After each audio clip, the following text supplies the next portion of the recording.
అందరికీ నమస్కారం. ఆ అధికారిని కొట్టిన వైసీపీ నేత తీవ్ర కోపంలో పవన్ కళ్యాణ్. ఈ విషయాన్ని తెలుసుకొని వీడియో కంప్లీట్‌గా చూడండి. అప్పుడే మీకు కంప్లీట్ ఇన్ఫర్మేషన్ ఏంటో అర్థమవుతుంది.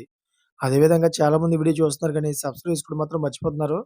దయచేసి సబ్స్క్రైబ్ చేసుకోండి. సబ్స్క్రైబ్ చేసుకోవడం వల్ల నేను చేసే ప్రతి ఒక్క అప్డేట్ మీరు ముందుగానే పొందగలుగుతారు. అదేవిధంగా చాలామంది లైక్ చేయడం మర్చిపోతున్నారు. దయచేసి లైక్ చేయండి. లైక్ చేయడం వల్ల ఈ ఇన్ఫర్మేషన్ మనం చాలామందికి రీచ్ అవుతాం. ఇంకా లేట్ చేయకుండా వీడియోలోకి వెళ్ళిపోదాం.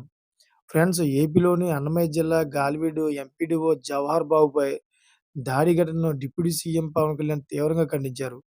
ఇలాంటి ఘటనను ప్రభుత్వం తీవ్రంగా పరిగణిస్తుందన్నారు. మండల పరిషత్ కార్యాలయంలోకి చొరబడి దాడికి పాల్పడిన వారిపై కఠిన చర్యలు తీసుకుంటామని సీరియస్ వార్నింగ్ ఇచ్చారు. విధి నిర్వహణలో ఉన్న జవహర్ బాబుపై దాడి చేయడం అప్రజాస్వామిక చర్య అని అన్నారు. ఇలాంటి దౌర్జన్యాలకు, రౌడీ చర్యలకు కూటమి ప్రభుత్వంలో తావులేదని చెప్పారు.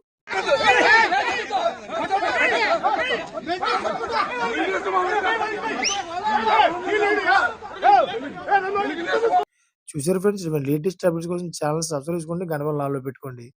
నేను చేసే ప్రతి ఒక్క అప్డేట్ మీరు ముందుగానే పొందగలుగుతారు.